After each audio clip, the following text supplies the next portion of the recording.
Now I am going to continue with some more letters. Before that, I would like to give you a small introduction. This introduction is to pave way for understanding the presence of certain sounds in Tamil. When two cultures come in contact, there has to be,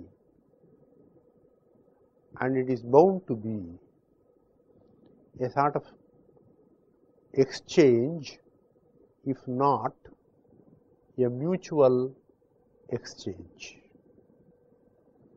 One has an impact on the other, or mutually they are affected. The cultural specifics apart, common things can be shared and then taken from one culture to another. It is more so in the case of languages. When two languages come into contact, it is bound to be a sort of clashing in the beginning and fusing later on. In the sense, the languages carry their individual marks. They have their own diction, they have their own grammar, they have their own syntax. When they are thrown together, naturally a question of give and take has to take place. In that case, what happens? Which language borrows from the other? Let us not go into the weaker or the stronger cases, but generally what happens is, to adapt a certain things from the other language, another language has to make some adjustments. Let me confine myself to the language study. Generally, a language, when it accepts the other language, it has to make certain modifications or adjustments. Let me give you an example. When something is taken from another culture or another language, we try to interpret them or express them in our own way. We try to modify our structure so as to suit the new concept, the new word. When we fail, we just accept it as it is and then adjust our system to express it. Let me give you some examples from English.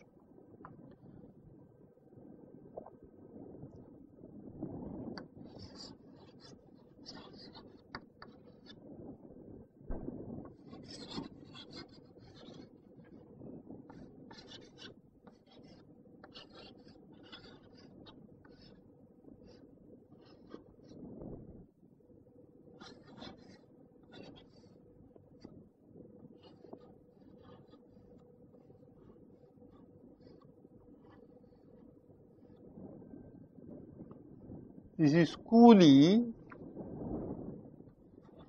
this is Yoga, this is Buddha and Dharma.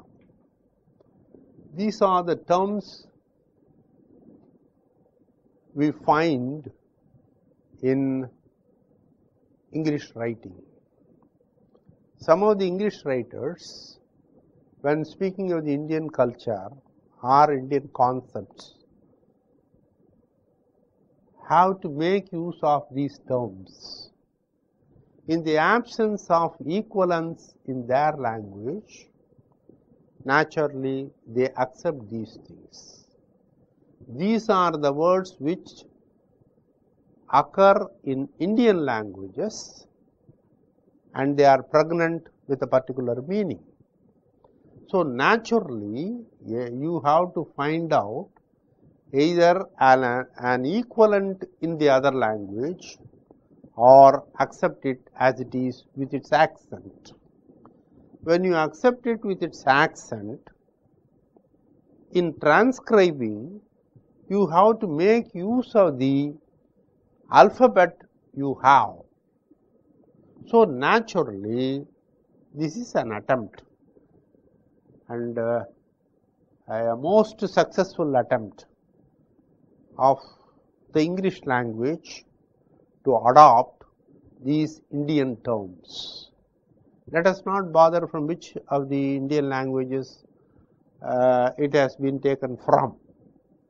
The Skuli, Yoga, Buddha and Dharma. There are dozens of words like this. Here we see the term is an Indian. The concept or the import of that word is Indian, purely Indian, but conveyed in an English writing with the help of the Roman script. So this is an adjustment of the borrowing with one's own available material. So this sort of thing happens whenever two languages come into contact or two cultures come into contact. We shift to the Indian scene. As you are aware, India is a land of so many languages with so many different hues of an Indian culture. Indian culture is a big cloth in which all the threads of various hues have been used. Each one is important and indispensable, but together they make a different impact. They present a beautiful texture. So when two languages come into contact, we have to see what happens.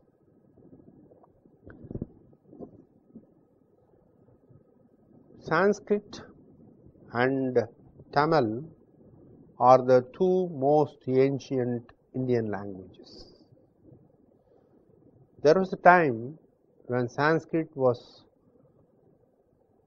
accepted and acknowledged as the language of the intelligentsia.